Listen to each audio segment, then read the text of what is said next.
There's news in the NFL today, and it's time to break it down in the only way we know how. Hot Route style. Earl! Johnny! With our spin on football headlines with a mix of frozen tundras. Let's be a cold weather team. Neck rolls. And grass-stained jerseys. The good old-fashioned guts was probably the biggest difference in the game. Hey everybody, welcome to another episode of Hot Routes. Matthew Coller and Jonathan Harrison here as we do every Tuesday night at about 9 o'clock. We have 5 questions to break down the NFL, but of course, this week is a little bit different. After what happened with Damar Hamlin, hit in the chest in the Bills and Cincinnati Bengals game, is still presently in the hospital. And while we have some news pushing in a positive direction, it is far from clear how things are going to turn out with Damar Hamlin. And of course, we are hoping for the absolute best from him, that he's able to bounce back from this and live a normal life, much less not worried at all about his NFL career so much as just that he can return to normalcy eventually in his life. So we're really rooting for him along with the rest of the world. And it's been amazing to see all the people who have reached out, the people who have donated to his charity that he set up, and the across sports response, because I think this is something that not only football players relate to and the dangers of playing in the NFL, but I think even all athletes, for what happened to him, or at least what it sounds like. We haven't heard a press conference from doctors that are breaking down everything, but what seems to have happened has happened in other sports. It's happened in wrestling. It's happened in lacrosse, baseball, that there are dangers of playing the sport. And this was something that, I mean, a lot of us have never seen anything like it.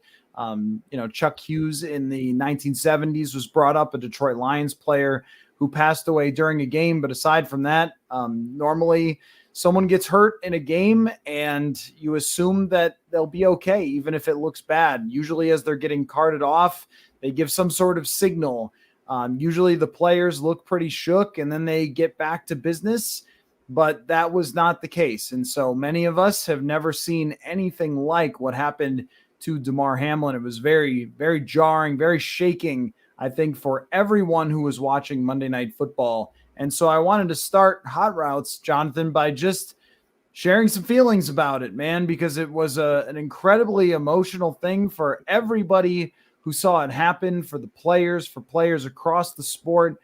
A lot of media sessions, if not all of them in the NFL, were canceled because it would be unfair to have players answering questions about this and having to talk about it right away, when I think that this is something that strikes really at the core of all of their fears, playing a sport that is very dangerous, but you always assume that everyone is going to be able to get back on the field eventually. And with this, at this moment, we still don't know what Damar Hamlin's future is. So a terrible, terrible, traumatizing event for all the players. And, I think as far as what happens from here, I don't know with the NFL, how they're going to reschedule things, of course, is quite secondary after that happened. But I think you could understand even if some players didn't want to play this weekend because of what happened. This is something that they've never had to deal with before, watching one of their brothers in the NFL go down the way that Damar Hamlin did and have to be resuscitated on the field. So this, I think, is an incredibly difficult event for everyone across the NFL to deal with. So your feelings, Jonathan, on what happened with Damar Hamlin?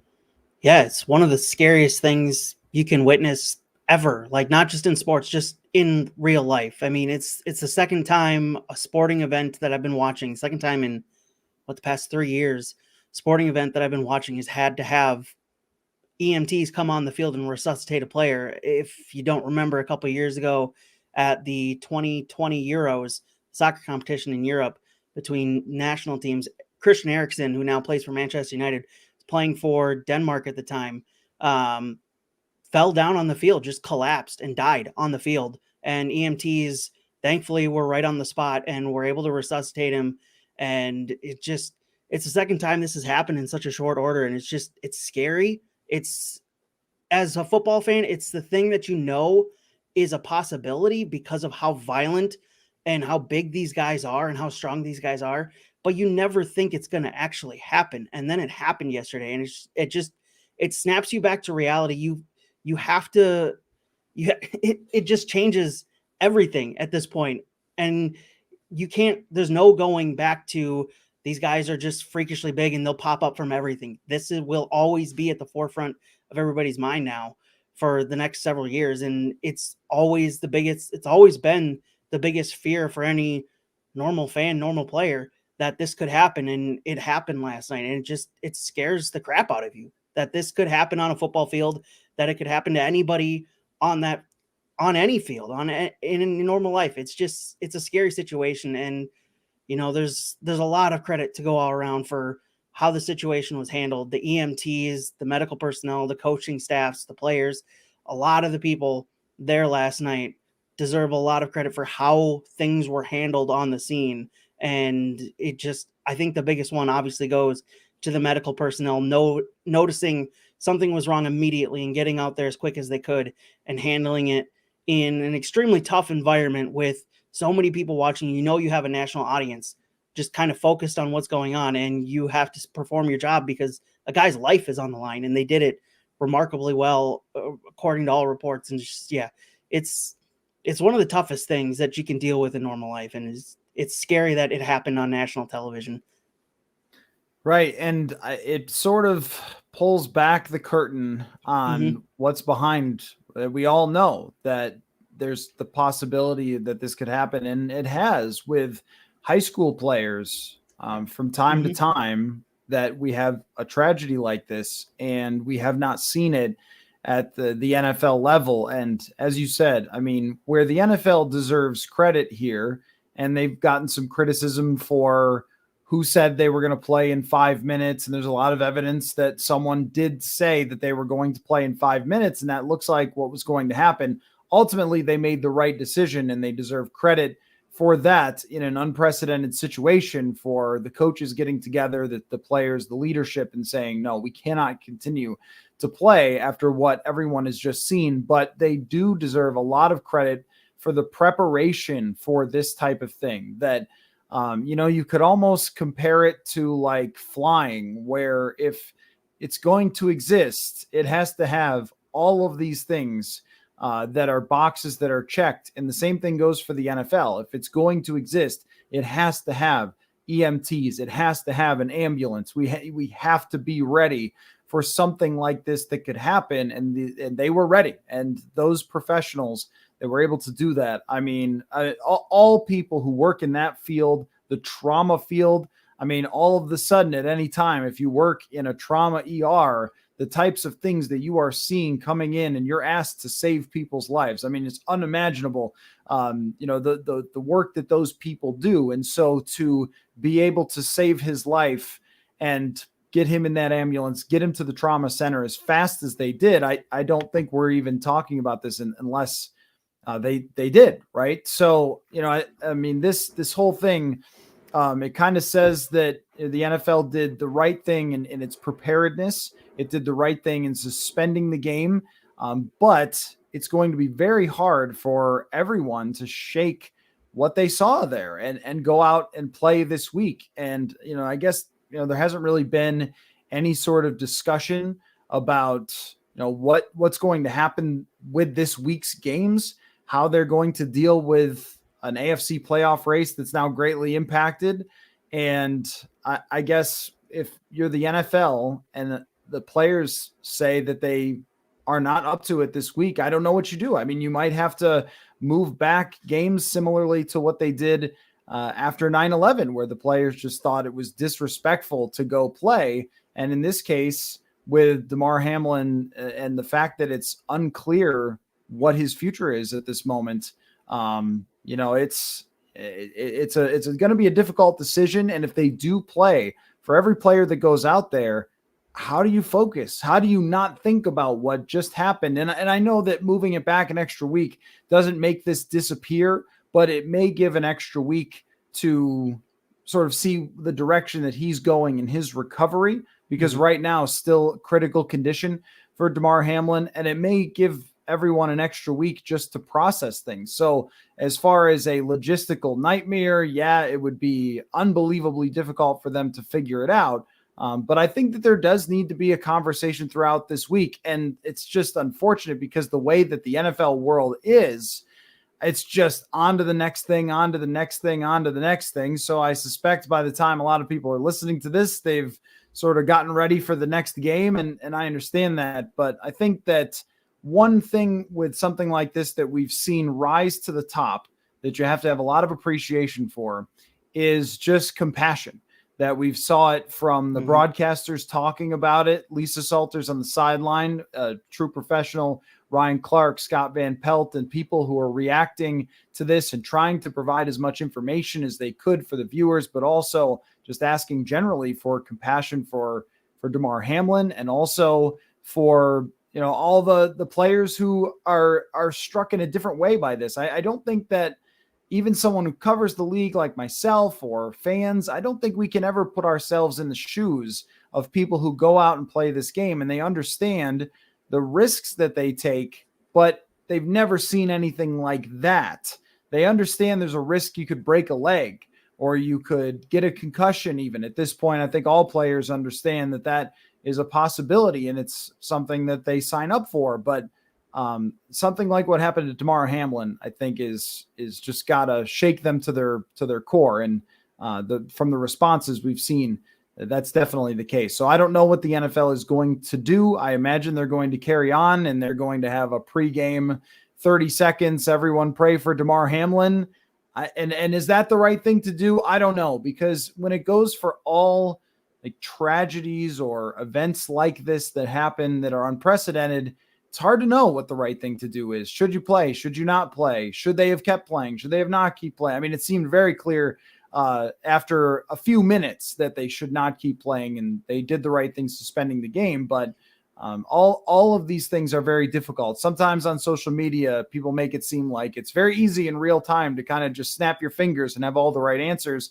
But so I don't have really even a suggestion for what the NFL should do. Should you just get back out there and honor him by having everybody go play or what, and look at it as kind of a random event, which it may have been something that, you know, maybe once in a generation happens, or maybe ask the players, like, can you guys do it this week? Because I think, you know, if you had a workplace accident, if you worked in a factory or a gas station or wherever you work, in a hospital, a workplace accident with somebody you work with, I mean, it would be very difficult to just move right on past it. So I think that's the biggest thing that we should take away from this is just how much compassion the world has had for Damar Hamlin, and just carry that over, carry that over. Yeah, absolutely. I mean, if you're not human, if it doesn't shake you at least a little bit, watching that happen, seeing that happen live. And yeah, I think it, as you said, there's no easy answer for what has to come next for the NFL and how they handle this. I think your suggestion is best. Ask the players, just put it in their hands this time. Just let the players handle this and ask them, do you want to play? Can you mentally focus this week? Are you mentally there and ready to play this week? If not, then you put the game off a week. There's no problem with that, because you have that week between the conference championship games and the Super Bowl. You've built that in after what happened in 2001. You built that in case something has to happen that delays the season a week. Well, this is the time to use it if the players aren't ready to play. It just seems as simple as that. Ask the players, and if the players want to go, if they say they want to honor Damar Hamlin by playing, then let them keep the games going. But if they don't want to play, if there's a large majority of them that don't feel comfortable playing, aren't in the right headspace, because you can't, we've talked about it plenty of times in this show, you can't play this game less than 100% because it is too dangerous. You have to be there mentally, you have to be there physically, 100%. And if you're not, you are a risk to yourself, you are a risk to the other players. So it should all be up. It should be all up to the players, whether this week goes on or not. Right. Yeah. And I think what we learned through the lessons of the COVID season is that you can always reschedule. You can always move things. The NBA and the WNBA, they put their entire leagues in bubbles. Like, we have just learned to adapt as a society. And if they had to change it to where there's only 1 week between the NFC Championship and the NFL, well, that's fine. I'm sorry, between that and the Super Bowl, then that's fine. But I think it is maybe even borderline dangerous depending on the players. If the focus is not there, then players can get hurt. So I mean, it should entirely be the NFL Players Association's call, as it seems maybe the NFL Players Association was responsible for that game being shut down and making the right decision last night. It should be kind of the same thing here. So it is a unfortunate transition to go from talking about that event and Damar Hamlin. Of course, we, along with everyone else, hope for the best, and really just all the Buffalo Bills players and T. Higgins as well. T. Higgins did nothing wrong. He caught a pass and he got tackled, and he's going to have to live with that, with the fact that he didn't do anything wrong. But I mean, when you're the guy who ran into him, you're always going to feel that hovering over you. And the Bills, I mean, they have dealt with 2 deadly storms in Buffalo this year, and a mass shooting at a grocery store that happened all in one season. And now this, I mean, it's just, that team has been through so much. I mean, they had to fly to Detroit to play a game. Then after the game against Cincinnati, they had to just go back home and leave Damar Hamlin in Cincinnati. I just can't imagine the emotions that team has gone through for this season. So we'll move on. And we'll discuss the NFL playoffs as we normally do. And at this moment, there has been no announcement about what's going to happen. And I assume that they are going to go forward and play these games. I guess I just wouldn't question it if they decided that they were going to put it off for another week after what happened. So let's just jump into it as we always do. And we'll move forward, as I assume the NFL eventually will by itself, and talk about some of the playoff things here. So I want to get into Tom Brady a little bit, because for most of this season, you and I have talked about how Tom Brady looks like he doesn't want to be there. And it's not my business, but his marriage publicly came apart this year. He's thrown helmets. He's been asked not to throw the Microsoft Surface anymore. He's yelled at linemen. He looks frustrated all season long. However, they are a 500 football team, and he threw for 432 yards and 3 touchdowns, including hitting Mike Evans in stride for a beautiful 60-yard touchdown. Should the world be afraid? Should the NFC be nervous that Tom Brady just played his best football game of the year? He looked a ripe 41 again, Jonathan. What a weird thing to say about an NFL player, is that they look good at 41 like Tom Brady has in the past. I'm going to say no, they shouldn't be afraid of Tom Brady, because we've seen players pop up with a good week here and there, but Tom Brady's had a bad season all around up until this last week. I'm not willing to say that he's finally hit the stride, because look at his past couple weeks. Look at the past 3 weeks. He threw 6 interceptions in the 3 weeks previous. And that's something that Tom Brady generally doesn't do. He doesn't throw interceptions, and he's been throwing them at a higher clip than normal for Tom Brady, especially in those last 3 weeks where he just didn't look good against pretty inferior, or at least Arizona, inferior competition to what the Buccaneers should be. I mean, the other two teams he threw interceptions against were San Francisco and Cincinnati. So you kind of expect it with those two teams, but against Arizona, a team that's essentially checked out at this point and is riddled with injuries. They've got just a mess of an organization. That's a team that you should have done what you did against the Panthers. You should have done that against the Cardinals, and you couldn't muster that up. You squeaked out a win against the Cardinals the week previous. So if this was against someone other than maybe the Panthers, who I know were on a hot streak, they're on a roll under Steve Wilkes, and it looked like they were going to kind of take the AFC or the NFC South at the last week.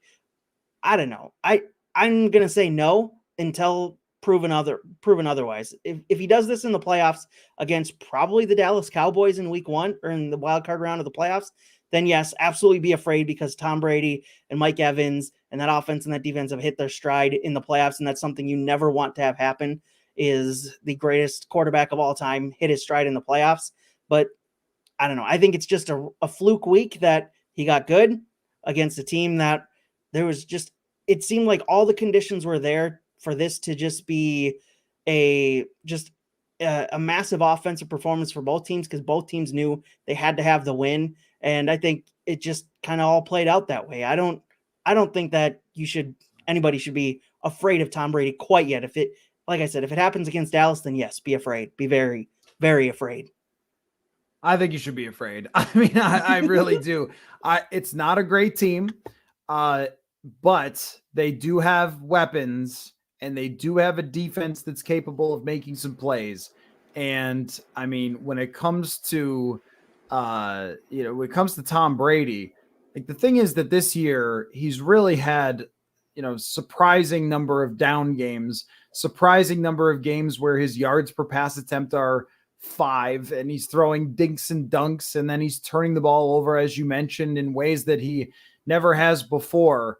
But he's also had some Brady-esque moments where he's been pretty darn good, where he's led game-winning drives, where he's looked in total command. I think he has 4 or 5 game-winning drives out of their 8 wins so far this season. And I don't think that they are necessarily a Super Bowl contender, because more likely than not, they'll just hit one of those games where they can't get going offensively, or where he's pressured. And if you remember last year against Los Angeles, early in the game, Aaron Donald was getting after him, and the pressure was causing lots of problems. So it wasn't until Los Angeles was way up in that game that Brady started rolling. But it's still in there. And even if it's still in there a little, you need to be very concerned, I think, because we're also in a season where everything has been so tight. Like, a lot of games have come down to one score. And I don't know if this is held from the middle of the season when the study was done on it, but, we're talking about a season that has had some of the highest number of close games ever.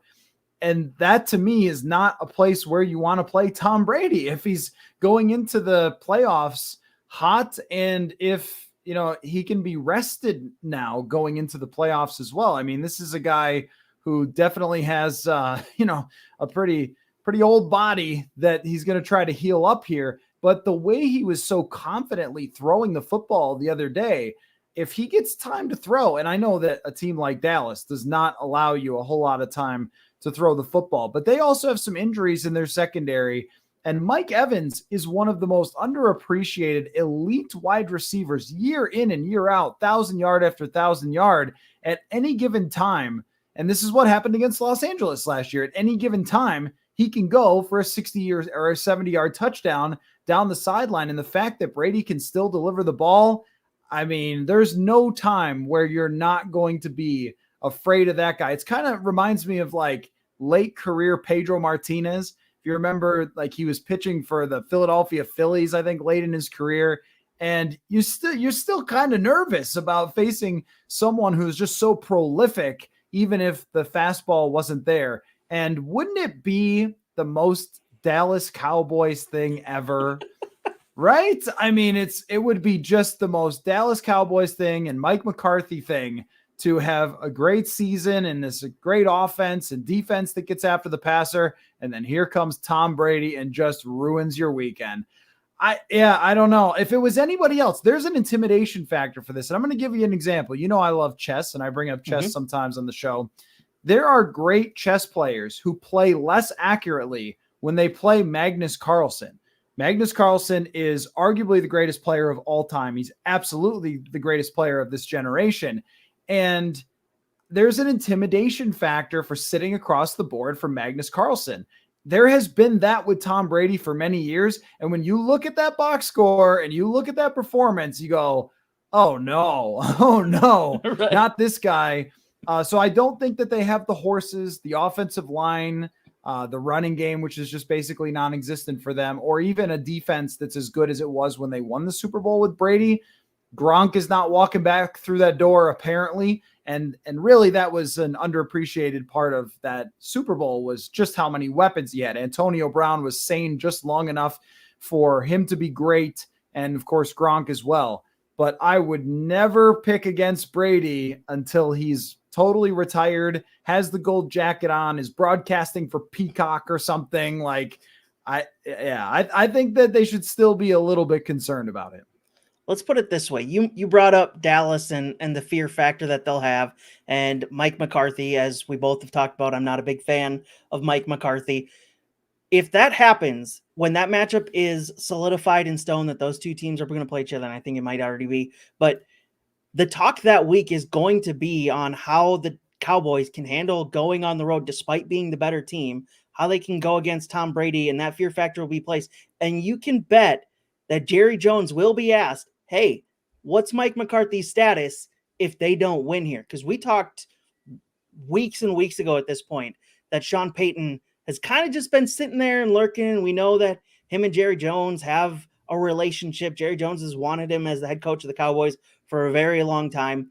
And if things don't go right after the season that they've had in the playoffs and they get bounced by the 9-8 or 8-9 Tampa Bay Buccaneers on the road in the first round, you can bet Sean Payton's going to hear that Denver's kind of calling around, sniffing around Sean Payton. He's not going to want to lose his guy a second time. He's going to go get his guy, and he's going to bounce Mike McCarthy. So that pressure is not going to be there just on the Dallas defense to shut down the GOAT of all quarterbacks, but also that pressure is going to be there on Mike McCarthy to have a good game, to call a good game, to have his team prepared. That pressure is going to be there all week, and I don't know that that's going to be able to be a good situation for any team to have to deal with that much pressure coming down from the owner's box as well. It's not just the fans. It's not just the national media. It's from within your own house at that point. No, I agree. And when you think about like who's the pressure on, well, it's not Tampa Bay. They have absolutely nothing to lose. No one even thinks that they should be there. And honestly, they shouldn't based on their season. Going on the road, this has happened before where the New Orleans Saints had a much better team than the Seattle Seahawks. They went out to Seattle. Marshawn Lynch had his legendary run where he threw 7 people. And that home field advantage is probably a little overrated overall. But you're talking about having to go play Brady in his comfortable confines on grass when you're a dome team and all these little tiny things that start to add up. And the psychological element, if you can ever give Tom Brady a psychological edge, I mean, you should be pretty scared of him at that point. I was just looking at the PFF numbers, by the way, on this performance.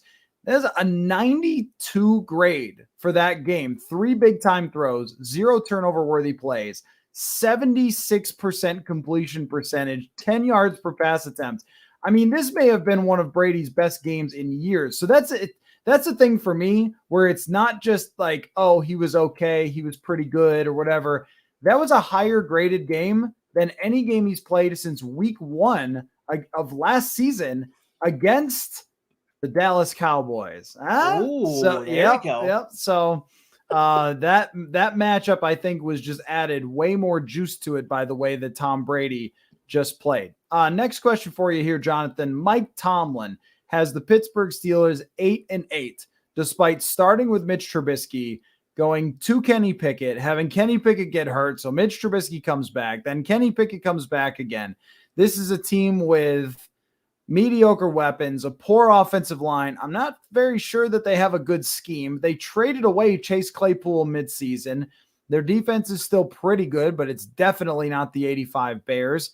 And yet, here he is again with a chance to continue Mike Tomlin's streak of never having a below 500 season. Just remarkable coaching for him. Now, I don't think that anyone is going to deserve Coach of the Year more than, say, Kyle Shanahan, or after this, maybe Sean McDermott for all the things that he's gone through. I think those would be the top now for me, for guys who have gone through a lot and still risen to the top of the entire NFL. So I'm not saying that an 8-8 or 9-8 coach is going to deserve to be Coach of the Year, but what a job again by Mike Tomlin that he has done. Here's what I want to know from you.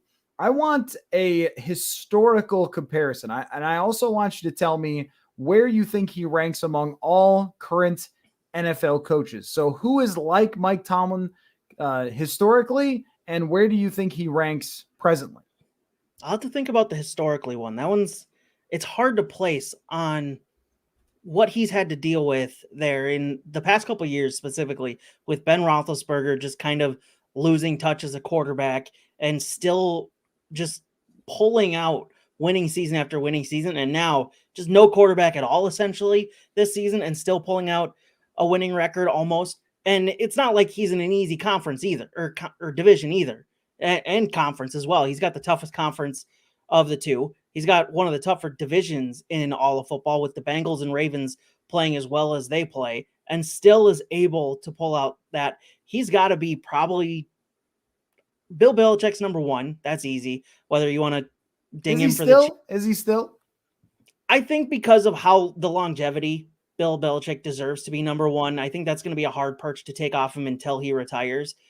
I think Mike Tomlin might have a good shout to be number two because of what he's done. It's the consistency for me for Tomlin and the Steelers, that yes, we know that organization tends to be more patient than any other team in the National Football League, and probably in all of sports, actually. 3 head coaches since the 50s or 60s or whatever it is. It's an incredible run. And I think Mike Tomlin has a good shot at being number two. Andy Reid, with what he's done in Philadelphia, one of the toughest cities to coach in, and now Kansas City, with how he's handled the transition from Alex Smith into Patrick Mahomes and what he has in Patrick Mahomes. And I think Andy Reid deserves a lot of credit for how he's changed that offense, getting rid of Tyreek Hill and still having the best offense in the National Football League.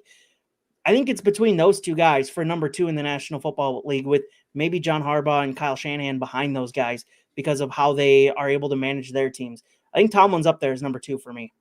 Yeah, I think that there's about 5 to 7 coaches in the NFL who you would take no matter what. Like if you were starting a brand new franchise and they said you could have this guy as your head coach, you don't even ask any more questions. You just say yes.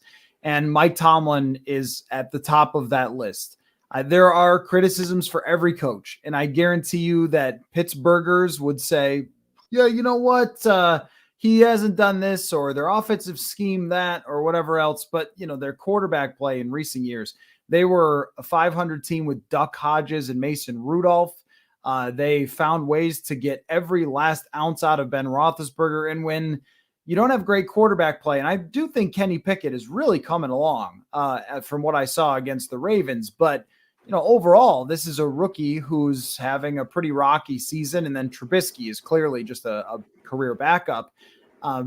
They've gotten enough out of them to find a way to win some games. And I think that keeping the train on the tracks, keeping players motivated and focused week in and week out, when at one point it looked like there was no chance they would be a 500 football team. And it's very easy at that point to kind of check out, or to allow, things that have gone wrong to add up, and you end up with a terrible season. I mean, you don't have to look a whole lot farther than somebody like Arizona for just how wrong everything went and how it all built up on that team and they just collapsed. So that happens all the time. And the fact that it's never happened to Mike Tomlin, you set the bar, you start the season at 8-8. I mean, it's just amazing with him.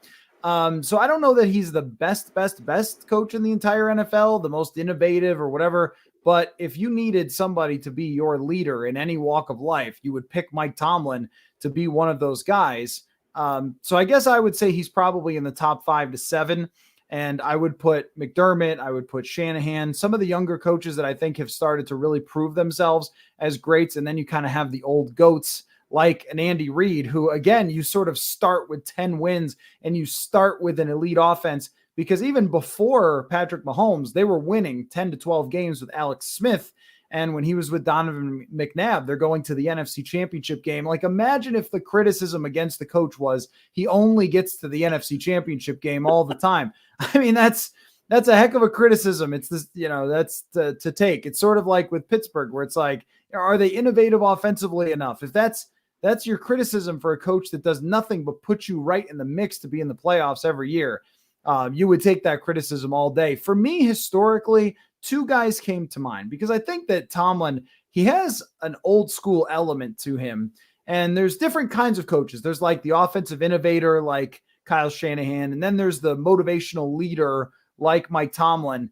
I think Marty Schottenheimer came to mind for me. I know that he never got over the hump and won the Super Bowl the same way Tomlin has, but it's kind of been after Tomlin's Super Bowl early in his career, it's kind of been like a Marty Schottenheimer career where year in and year out, they're right there on the doorstep and they never get over the hump again. Tom Coughlin came to mind too, as that kind of guy who's just like in command at all times, but maybe wasn't like the most innovative for the way that he played, but yet at the same time was always in control of his franchise. And you always knew that if Tom Coughlin was coaching a football team, they were going to be really competitive. They were never going to be like a soft team or a team that, just, shot way below where expectations were. And I think that Mike Tomlin is the same exact way. So credit to him for what he's been able to do this year. Next question for you, Jonathan. Derek Carr is definitely getting traded. Jimmy Garoppolo is probably out. Those ones are obvious. There's a few others changes. Zach Wilson will not be a member of the New York Jets after this season, but I want you to tell me what would be the biggest surprise quarterback move now that we've pretty much got everything sorted out. We know the teams that are disasters, and we've got a pretty good sense of the landscape with only 1 week to go. What quarterback movement might we not see coming this offseason?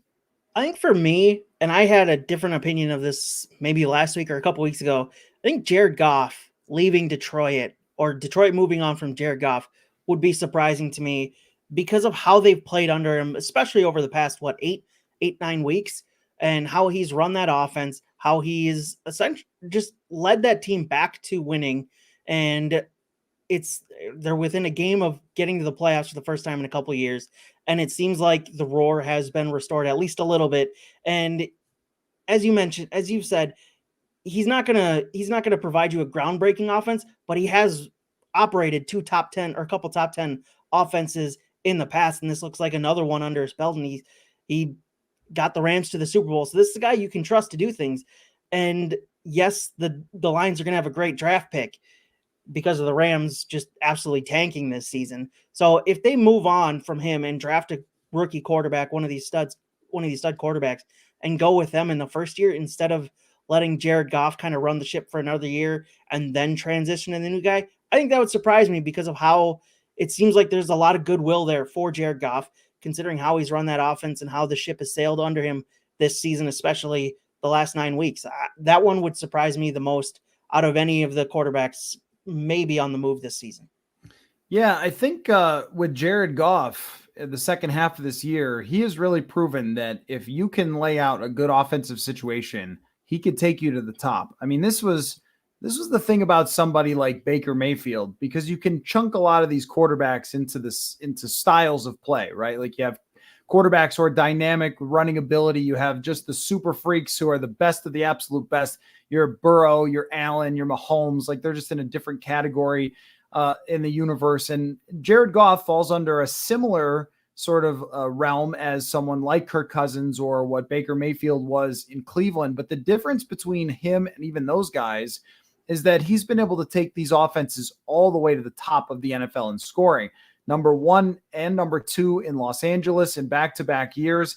And that was on his rookie contract. But the thing with them now, even though he has an expensive contract, they're going to have a lot of star players that are on their rookie deals. And it has to happen one way or the other, right? You have to have expensive stars around a rookie contract for a quarterback or inexpensive stars that you've drafted recently around a good quarterback who has a higher contract. And that's Goff right now. And I understand this guy is not the most consistently accurate. He does have some WTF throws where you're like, I don't know what he's doing out there. Yeah. And he does have some bad days where you just think, what? And he's not mobile. He can't throw off platform. Like there's a lot of fair criticisms of him. And yet his offenses aren't just okay. They are super explosive. So if you give him those opportunities, he's going to find the right people to throw to, and he's going to create big plays by doing it. And I think that at least for now, as they want to continue to build around what they have, stability is a really good thing for them at the quarterback position. And then they can decide later. I think spending a draft pick on a quarterback here, even though the odds are decent that you land somebody who might be a star in the future, it kind of doesn't really fit the timeline perfectly for a team that's ready to win maybe next year and compete in the NFC and potentially win the division the way that they played in the second half of the season. So I know that people are not super high all the time on Jared Goff, but when he can take a team to the Super Bowl, when he can get top 5 offenses, when you give him a chance, I mean, that's really what you're looking for when you draft a quarterback in the best case scenario. So I think you can be competitive with him next year and be a legitimate contender in the NFC, and then see what happens from there as far as drafting a quarterback in the future. I mean, if he had gone 4-13 this year and they had the 22nd best offense, then yeah, you'd be saying like, okay, draft a quarterback. But if somebody can get you there, like what, aren't you drafting a quarterback for somebody to give you a top 5 offense? Like, I think that's the whole point, isn't it? And, it's possible that, it runs out for him eventually, no matter what, right? That he won't have the ability to overcome pressure and things like that. Just like what happened in the Super Bowl. Like, it wasn't quite there. And I think that Sean McVay never really let that go. And they needed to get Stafford to go to the next level. But this is maybe you run before, or a walk before you run situation. And he can help you become a legitimate contender next year. Do that first and then decide. But I think he's probably just maybe an underappreciated quarterback that when he does great things, it's like, well, he's still a little inaccurate. And it's just like, well, I don't know, man. He just keeps doing this where he keeps leading these offenses to excellence. So I think maybe he doesn't get quite the due because sometimes it isn't the prettiest. But if you make great decisions with the ball, a lot of times, we've seen this with Garoppolo, you can just win a lot of football games, even if there are ugly throws that are mixed in there. So, I guess with that decision, it was like before the year, a foregone conclusion. We felt like that they would move on, and now they won't. For me, it's Kyler Murray, I think, has a really good chance to not be a member of Arizona, and he tore his ACL. It's unclear like how long that will take to heal, and he won't be back at the very beginning of the season. But if you are a team that's kind of on the rebuild and he wants out of Arizona, which my gosh, he should. And if they don't fire everybody, he absolutely should, which I think, they should fire everyone right away, yeah. But I don't know, like the way that their ownership has handled that situation, they've continued to double down on people that have not been successful.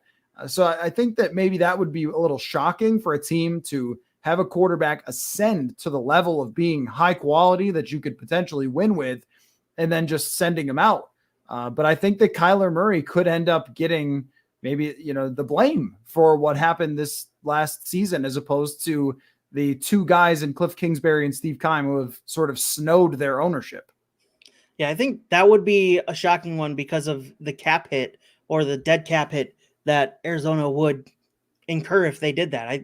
I remember looking up, it's a massive dead cap hit if they move on from him, no matter what time of the year it is. If it's before or after June 1st, it's a massive cap hit. So they would have to just be willing to take that basically just anchor on their salary cap for the next couple of years in order to move on from him, to try and rebuild under new general manager, new coach, what have you.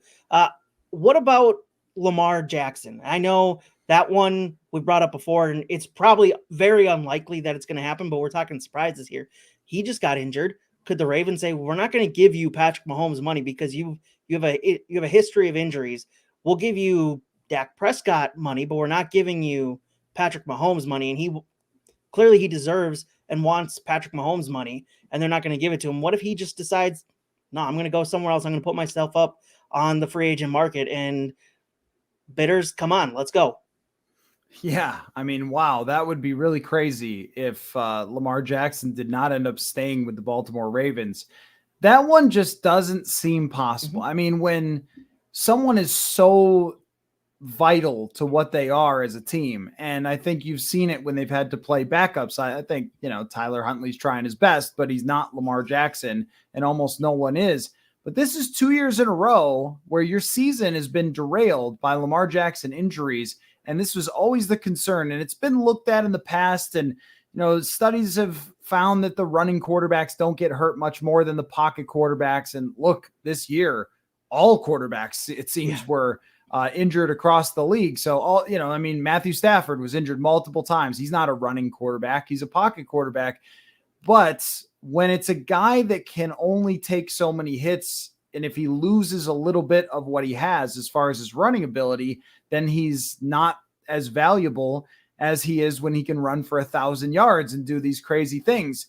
But if you're the Ravens, that's the hard thing. It's like, if you take that guy off of the Ravens, I mean, trying to replace him is so difficult. I mean, look at a team like the Jets, where they've drafted high quarterback after high quarterback and just had bust after bust. You make the wrong decision there if you draft Anthony Richardson and think, oh, well, he's just going to be as good as Lamar Jackson. I guess it's possible that he could be. I like Anthony Richardson, but what are the odds really that someone is an MVP level quarterback who can win games as regularly as Lamar Jackson has? But at the same time, Deshaun Watson messed this whole thing up with the amount of guaranteed money that went to him, because now every quarterback should be looking at their franchise being like, hey, I am not only as good as him at football, but I don't do the other stuff either. I'm just a regular guy. So now that guaranteed money, that threshold is so incredibly high. And if you're Baltimore, one of the things that they've done is brilliantly use all the cap space around Lamar Jackson. Year after year, they're putting great defenses on the field. They're reshuffling the deck. They certainly could have used it on some receivers throughout the years for Lamar, but still, like offensive line and running backs, and they've really put a lot of great players around him through the years, and that just becomes more challenging, and you have to start really hitting on draft picks, because I don't think any quarterback can just do it by himself. But to me, it is something that you just can't do. You just can't let someone who has captivated their entire city and put them in a position to be a Super Bowl contender numerous times get out the door. But yes, you talk about things that would completely like send an earthquake through the league. It's Lamar Jackson being up for bid, but I just cannot see that happening. But that could be a crazy situation. The other one I thought of is, it would be very shocking if Sam Darnold remained the quarterback in Carolina, but it's almost possible now because they have a villain. They have someone to blame, and they could be like, no, we actually made the right decision trading for Sam Darnold. It was Matt Rule. And it might not be the most insane thing I've ever heard. I still think that Sam Darnold is a high character backup quarterback for his career, but do they have to draft a quarterback here? Plus, some of these bad teams who need quarterbacks, I feel like those top 3 or 4 are going to get scooped up very fast in this draft. And Carolina, for as nice of a story as it's been with Steve Wilkes, they really hurt themselves. I mean, they were right there, but maybe they'll trade with Chicago or something and move up and try to get, Will Levis or one of the top quarterbacks, Bryce Young, CJ Stroud, CJ Stroud, make a case for number 1 overall, sir. What a performance by him against Georgia. So, that's going to be a fascinating conversation. If you're Carolina, to me, you have to draft a quarterback if you have the opportunity. But could I see them saying it was the big bad wolf's fault and they're going to stick with Darnold? I could see it. Last one, Jonathan. The Packers, Lions, and Seahawks are all playing for one spot in the postseason. If Green Bay wins, they're in, regardless. If Green Bay loses and the Seahawks win, they are in. If the Seahawks lose and the Lions win, Detroit gets that final playoff spot. I want you to rank them by how dangerous they are in the postseason and by overall franchise coolness. Who's the coolest team in the playoffs out of those 3? The coolest team in the playoffs out of those 3 has to be, I would think, the Lions, because they have this upstart team. They have kind of the good feeling around them. They have a very fun offense to watch when it's clicking. I think right behind them, based on a very different factors, I think would be the Seahawks over the Packers, just because of the color scheme. I can't stand the green and gold of Green Bay. It's not a good color scheme. Yes, they have the history of Green Bay has the history of being one of the historic franchises in this league, and they have Lambeau and all this, but you have seen in the past, getting free agents there is a bit difficult because you're playing out in the cold most of the time. People would rather probably play in Seattle, where it's kind of a cooler city. You got more of a metropolitan feel around it, and you've got an awesome stadium that they have in Seattle. It's just big. It's loud. It's fun to be there. You have Marshawn Lynch kind of hanging around all the time there because of the legendary status he built up there. I think the Seahawks would go over the Packers in coolness factor, but if you're talking dangerous teams, it's going to be the Packers because of Aaron Rodgers. As we talked about in the second question with Tom Brady, if either one of those guys gets going in the playoffs, watch out. And right now, Aaron Rodgers and Christian Watson are on kind of a heater, and you do not want to be in their way, as the Vikings found out this last week. It is a dangerous situation going up against Aaron Rodgers. I think they are the most dangerous. I think the Lions would be second, and the Seahawks a very distant third among dangerous teams out of those three. Yeah, I agree with you. As far as coolness factor, I love the Geno Smith story, and I might put Seattle there.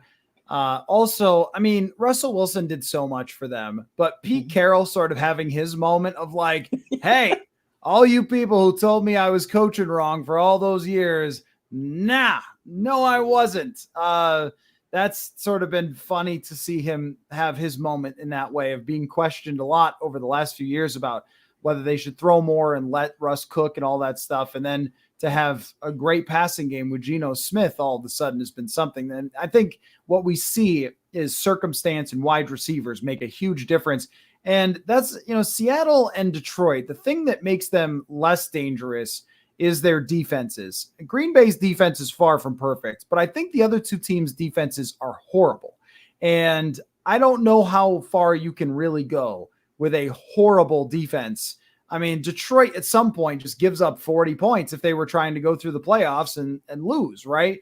And with Seattle, I think it's the same thing where another team would just be able to, at some point, command the game on the ground, as we saw a lot of teams do against them, and not be able to match. And then eventually Geno Smith sort of turns into a pumpkin. But for coolness factor, although I don't know about fluorescent jerseys and where I stand on those as far as cool, I consider myself to be a modern gentleman, but I don't know how I feel about uniforms that burn my retinas. So I love those lime green ones. I don't care.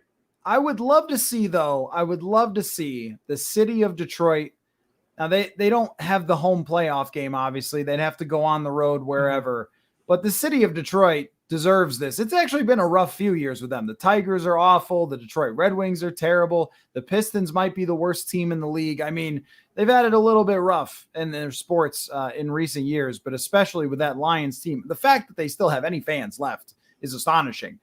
So if they made it coolness factor, they get Seattle's been in the playoffs just a couple of years ago. Green Bay has been there many times. They've had all sorts of chances and blown every one of them.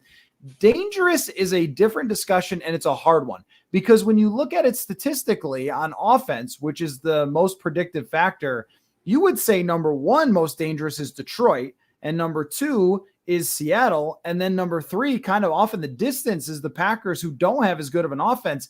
But in recent weeks, all of a sudden, Aaron Rodgers looks like he's kind of getting rolling. And the other thing, too, is their running game against the Vikings and at other times has been pretty darn good. And Aaron Jones is a legit star. And the fact that they do have a competent defense with some star players, got a healthy defense. Jair Alexander just played great against Justin Jefferson and so forth.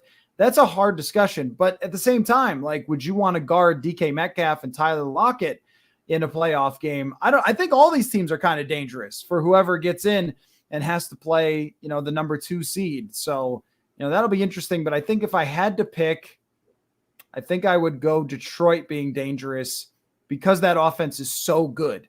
And I think that eventually Rodgers, even though they've had good games lately, they haven't been amazing offensively in a lot of these games. I mean, they had to get 4 turnovers actually against the Vikings to put up 41. So their defense turning the ball over, that's kind of a finicky thing that goes up and down. I think I'll go Detroit with a slight edge. But, hey, they've got to go to Lambeau and try to win a game to go to the playoffs. So that won't be easy for them. So if the NFL does indeed play, which, Nate in the comments said that he'd prefer to see the game stop this week. And I totally feel you on that. I think as football fans, everyone wants to see them get back out there in a way to remind us this game can be played safely because, man, the last thing that we saw, the last football play we saw was terrifying. And then, of course, there's no bowl games. There's no other football being played. Yeah. It's just the last thing every one of us saw is the scariest thing we've ever seen. And so there's a lot of me that just wants to see a football play happen again, and sort of to just get everybody back playing the games and reminded that it isn't a horror festival as it was the other day, being one of the most terrifying things that has ever happened on a football field. So of course we want that to happen, but also we should be understanding of how everyone is feeling going into this game. And if you have an entire 32 buildings that are distracted, that are sad, that are dealing with something that is just kind of bigger than your usual injury, so much bigger, I would understand it if they did. So we'll find out probably in the coming days what they decide to do. So great stuff, Jonathan. Great to get together with you again, as always, for Hot Routes. And if you're watching us for the first time, we do this every week. So make sure you either check in here on YouTube or you subscribe to the podcast feed. It is spelled with a Z, as you can see on the screen if you're watching on YouTube or if you're finding us for the first time. So thanks so much, and we will talk to you all again soon.